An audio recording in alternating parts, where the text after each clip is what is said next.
Jade Rose as well. Obviously went to the wrong Manchester team, but we'll give it to her.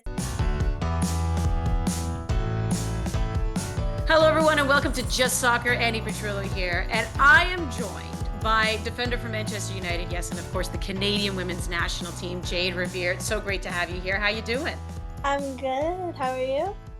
Fantastic. Also excited because most recently, and I have to say congratulations are in order, being named to the PFA Women's Super League Team of the Year. What was your reaction when you were recognized by your peers and getting voted onto this team? Yeah, it was a shocker actually for me. The PFA is such a prestigious event, especially in England, of course. So, you always watch the little red carpet clips that they have, and you see all the big names walk on the pitch. So it was awesome to actually just get to experience that, and kind of just like take that in as a professional athlete, but also like the award in itself, being named to the Team of the Year. That was honestly like such an honor and a privilege, especially because I felt like it held the most highest value being voted by the peers that you literally play against. And for me, like, even though a lot of them are, on the opposing side, it's awesome to know that after a game, I left an impression. So from someone who is Canadian, from somebody who has just started to get their feet going in the league, like that's something that I'm really honored to kind of have. Do you feel like you carry that Canadian torch as well? Because it is difficult. Canadians, when you go overseas, Mhm. oftentimes it's a little bit more of a, I mean, it's always a battle. You're a professional athlete and you're trying to get into Yeah. that squad and starting 11. But sometimes as the Canadians, you kind of feel like you're a bit on the outside, but you're in and then you get recognized for it. Do you feel like a little bit more of carrying that torch for that Maple Leaf? Yeah, I think, as Canadians, as the men's national team and women's national team, we're very used to being those underdogs, whether it's on the world's greatest stages, or just in our everyday clubs. I think, being a part of one of the best leagues, if not the best league in the world for women's football and for football in general, there's very few Canadians that are in that league. It's been blessed with Canadians coming in and out of that league. So we've had a lot of, I guess, Canadian footsteps within. But to be a Canadian that's recognized amongst a heavily English populated environment, I think that that's something that is definitely honorable. And I love to see Liv Smith there as well and see a fellow Canadian alongside me. So I think we were both really proud to be able to kind of represent Canada that day. Okay, well, let me ask you if there was anybody there that maybe you were a little starstruck by.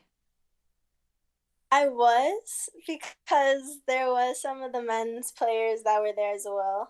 Some of the team of the years. Mo Salah obviously won players player of the year.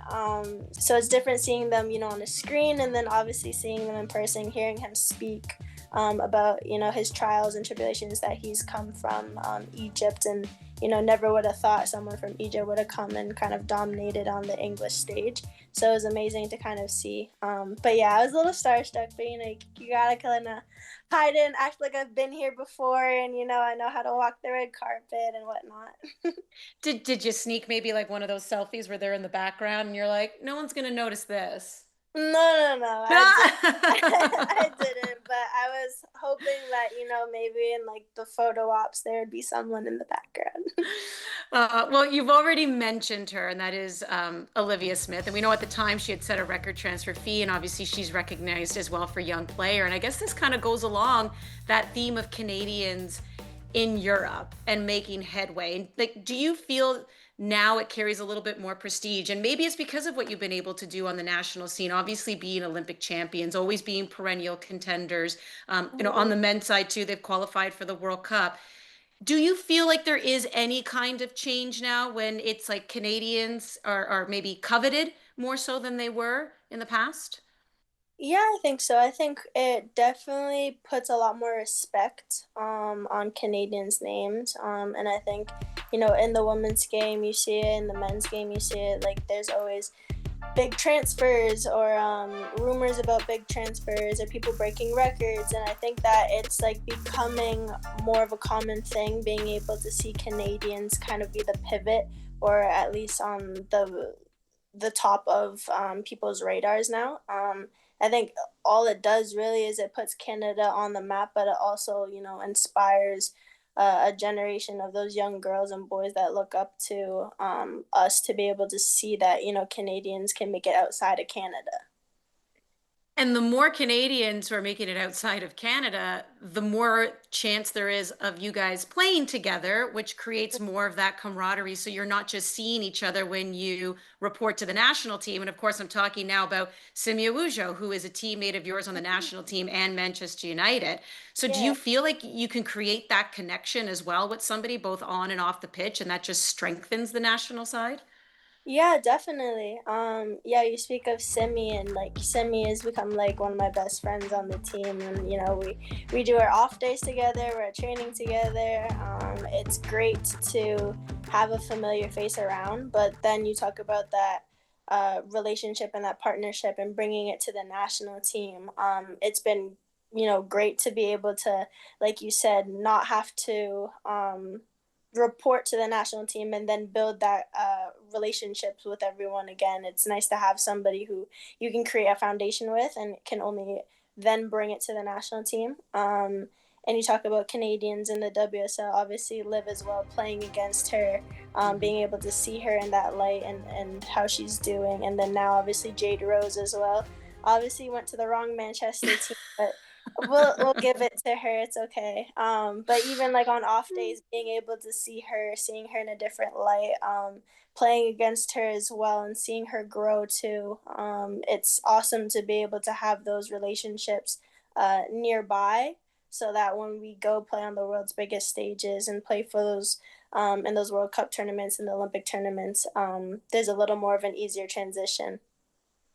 Has the trash talking began at all with Jade Rose? I don't know. With that derby, like United City, I don't you know if you're know, just like sending memes in the middle of the night to throw her off her game.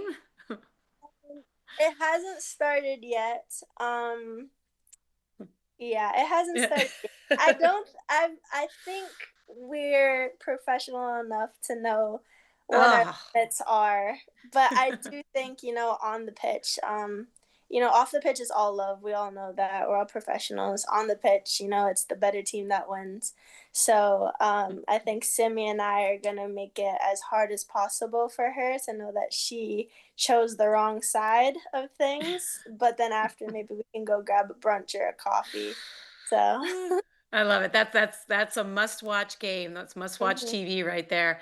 it is. You were part of Manchester United's impressive defensive record, one of the best defenses in the WSL last season. How are you Mhm. preparing to build off of that? Like, what is it that motivates you every new season to push yourself?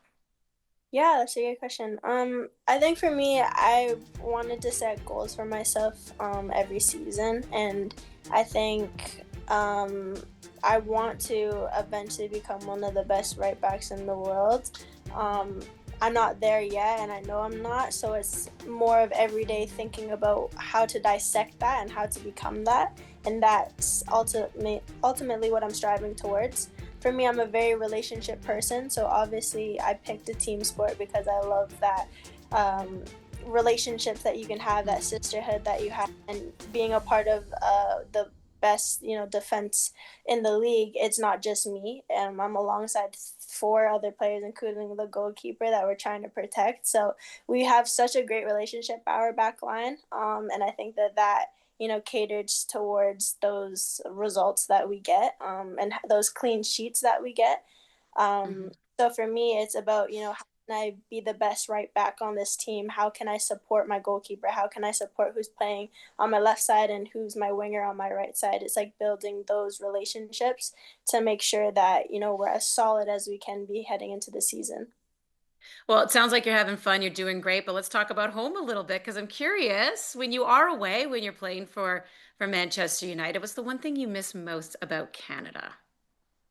Honestly, it's simple. It's really my family. Mm. For me, I'm an only child, so like all I have is, oh, you Me too. too. Yes, we are the best. Just saying it. Anyways, Yeah, continue.